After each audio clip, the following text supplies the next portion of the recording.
Some people probably wouldn't tell this story. Maybe they'd think it's too personal. Or maybe they'd worry no one would believe it. Or maybe, just maybe, they'd choose to keep it tucked away inside, like a secret photo in an old wallet. Quiet. Untouched. Their own private chapter. But I've decided to tell it. Because maybe someone out there needs to hear it. Maybe someone will take something good from it. Because we're all different, but sometimes, in the way we love, fear, and hope, we're the same. My name is Jeremy. I'm 36 years old, and I drive Uber in Austin, Texas. I've been doing it almost 5 years now. Before that, I worked all kinds of jobs: construction, kitchens, furniture moving. I'm not afraid of work. But nothing ever felt quite right until I got behind the wheel. It's not the driving. It's the people. Every ride is like a tiny movie. Someone gets in. For 10 minutes, 15, maybe 20, I'm part of their life. A conversation. A moment. Sometimes they talk. Sometimes they cry. Sometimes they just sit there, quietly holding their world together. And I drive. It's strange, really, how many stories pass through the backseat of a car. Now, about Emily. My wife. My person. We've been together 7 years.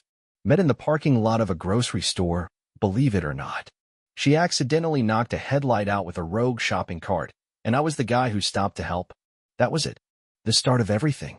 She's got this smile that could warm a thunderstorm, and a heart big enough to carry everyone she meets. Emily works as a nurse.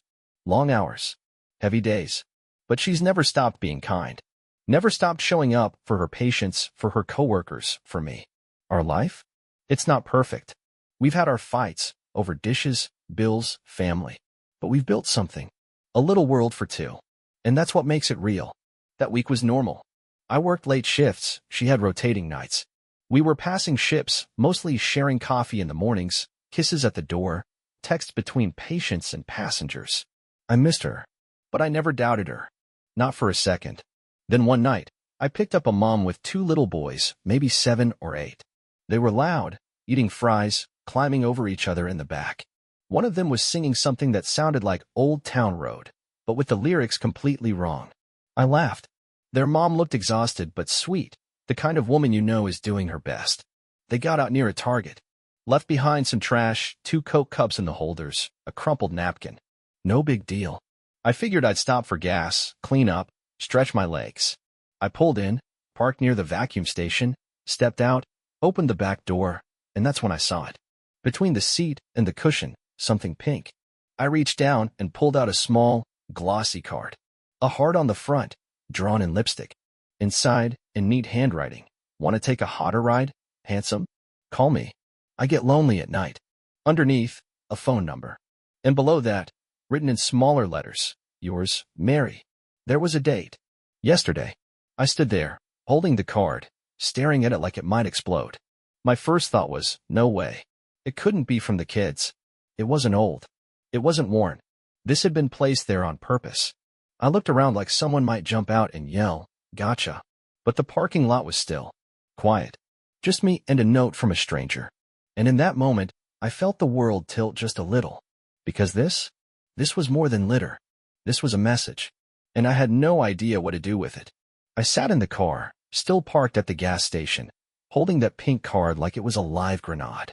You ever have a moment where the world doesn't actually change, but it feels like it did?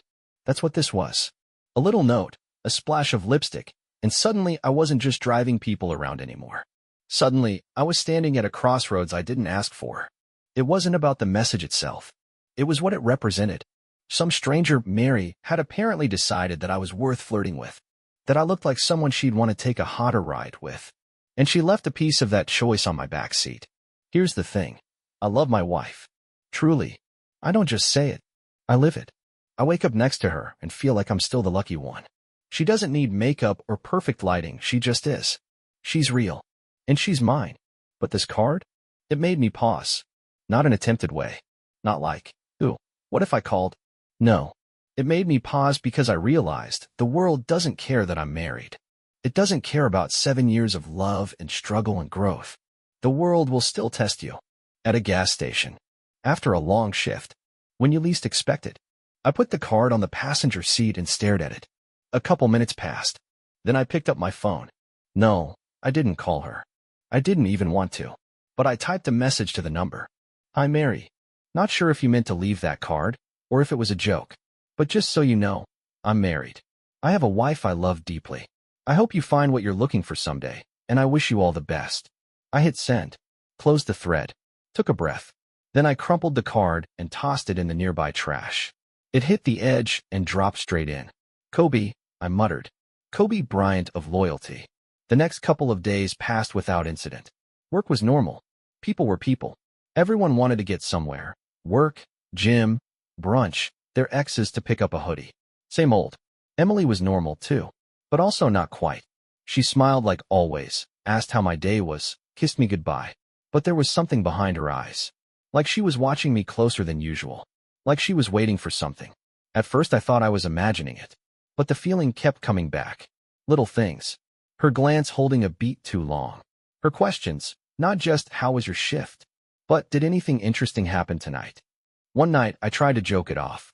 Well, a lady left a cheeseburger wrapper in the back seat. Tempting, I know, but I stayed faithful. She laughed, but it felt forced. The real kicker came a few nights later.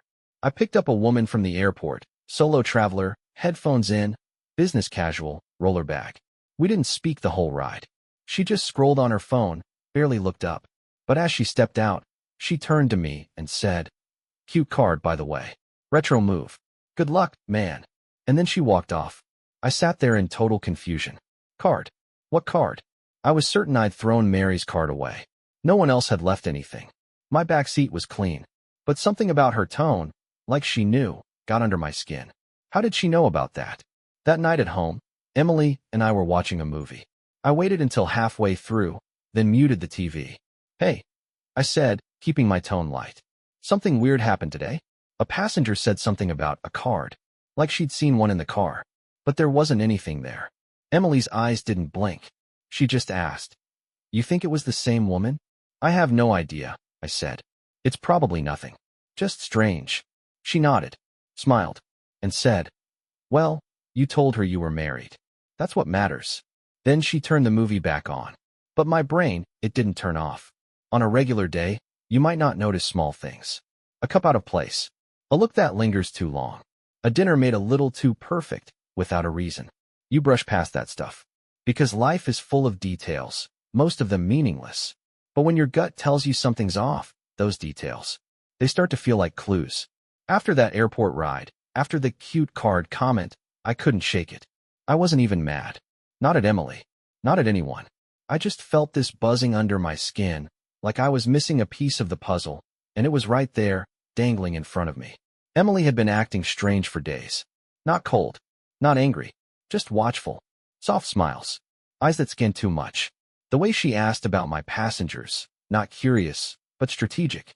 And now this random woman, somehow knowing about a card that no longer existed? It didn't add up. I drove my shift on autopilot the next day. Picked up a guy from the gym who smelled like defeat and creatine. A woman with a toddler who insisted on pointing at every traffic light and screaming red. A college student who cried quietly into her scarf. The usual stories, the usual chaos. But I wasn't fully there. I kept hearing that voice. Cute card. Retro move. I kept seeing Emily's eyes when I told her. Was it just a coincidence? Or was I being tested? I hated even thinking that. I've always believed that if you love someone, truly love them, you don't test them. You trust them. Or you talk to them. You don't set traps. But suddenly, that pink heart-shaped lipstick mark didn't feel like a flirty mystery anymore. It felt like bait. That night, I got home a little late. Emily had already cooked dinner, lemon chicken, perfectly plated. And on the table, a vase with fresh roses. "What's the occasion?" I asked, trying to keep my voice light. "No occasion. Just felt like it." She smiled, warm, sweet, believable. But the roses said planned. And the perfect dinner said timed. And her calmness said waiting. We ate. We talked. We watched a rerun of some baking show. But inside me, something twisted. Later that night, we were getting ready for bed. She brushed her teeth. I stared at myself in the mirror. And then I said it. "Emily, can I ask you something?" She didn't look over. "Of course. Do you know who Mary is?" The brush slowed. She rinsed. She turned. "Why do you ask?" "Because that woman at the airport, the one who mentioned the card, she knew something. And when I think back, you've been acting weird lately." Like you're waiting for me to say something. Silence. Then she said, "Do you think I set something up?" I blinked. I don't know what to think. She leaned against the counter, arms crossed. "Jeremy, I love you. I trust you. But if I wanted to make sure, just to feel safe, would that be so wrong?" That hit me like cold water. She wasn't denying it, but she wasn't confirming it either. And suddenly, I realized I wasn't crazy. I was being watched. I've never liked paranoia. The idea of checking your partner's phone, stalking their social media likes, trying to catch them, it always felt beneath real love. Like if you're doing that, then the trust is already broken. But that night, I didn't sleep. And not because of guilt. I'd done nothing wrong. But because of confusion. Because of a growing knot in my chest that kept whispering, something isn't right. The Mary card. The passenger at the airport. The way Emily looked at me lately. And now, the words she'd said in the bathroom the night before. If I wanted to make sure, would that be so wrong? I couldn't shake it. I drove in silence that day. Didn't turn on music. Didn't joke with passengers. I kept seeing the same moment in my mind. Emily, standing with her arms crossed, not denying anything, not confessing anything. What did that mean? Was she afraid? Insecure? Angry? Or was she testing me? And if she was, what would that say about us? By the time I got home, I had made up my mind. I wasn't going to accuse her. I wasn't even angry. I just wanted to understand. To hear her say it out loud. I needed the truth, not because I didn't love her, but because I did. She was in the kitchen, chopping vegetables. Music playing softly. That same ease in her shoulders, like nothing was wrong. Like everything was totally, perfectly normal. I walked in, dropped my keys, took a breath. "Hey," I said, gently. "Can we talk for a minute?" She paused, looked over her shoulder. "Of course. I just need to ask something. Honestly. No accusations. Just clarity." She turned toward me, knife still in hand. "Do you know who Mary is?" Silence. Her expression didn't change. She set the knife down, wiped her hands on a towel, then leaned against the counter. "Why are you asking that again?" "Because it's eating at me," I said. I found the card. I texted her, told her I was married. Then the passenger at the airport knew about it. And now I can't stop thinking, something's going on. And it feels bigger than a random flirt. Still nothing from her. Just a steady, unreadable look.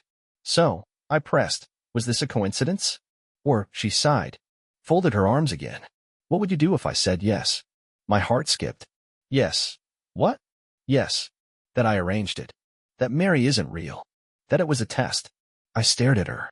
Words caught in my throat. She stepped closer. "I'm not proud of it, Jeremy. But yes, I did it." Silence filled the room like water. Thick. Hard to breathe. She continued. "I asked Marissa, my coworker, to help. She played the passenger. Wrote the card. Sent the text. I gave her your Uber info. She did the rest." I blinked. The woman at the airport? Also from my floor. Her name's Lana. I asked her to drop a comment, just to, shake the snow globe a little. I sat down at the table. Jesus. She came around and sat too. Still looking nervous, but not backing away. "I know it sounds crazy. And maybe it is. But Jeremy, I love you so much it scares me. You're kind. Funny. Loyal. Handsome. You make people feel seen. And every now and then I wonder, what if someone else sees that too? And what if they take you?" I looked at her. Really looked. Her eyes weren't scheming. They were terrified. Not of me. Of losing me. I let out a breath. Then I laughed. A short, sharp laugh that surprised both of us. "What?" she asked. "I thought I was losing my mind," I said. "I've been second-guessing myself for days. Like I was stuck in some weird Truman show, waiting for the reveal." She laughed too. Nervous, but real. "Well, surprise." I reached across the table and took her hand. "Emily, next time you want to test me, just ask me to take out the trash without reminders. That's a harder test." She laughed again. The tension broke. And in that moment, I knew, no card, no fake flirt, no plan could change what we had. We were solid. Even if we'd both stumbled a little getting there. A week after Operation Mary, life went back to normal. Sort of.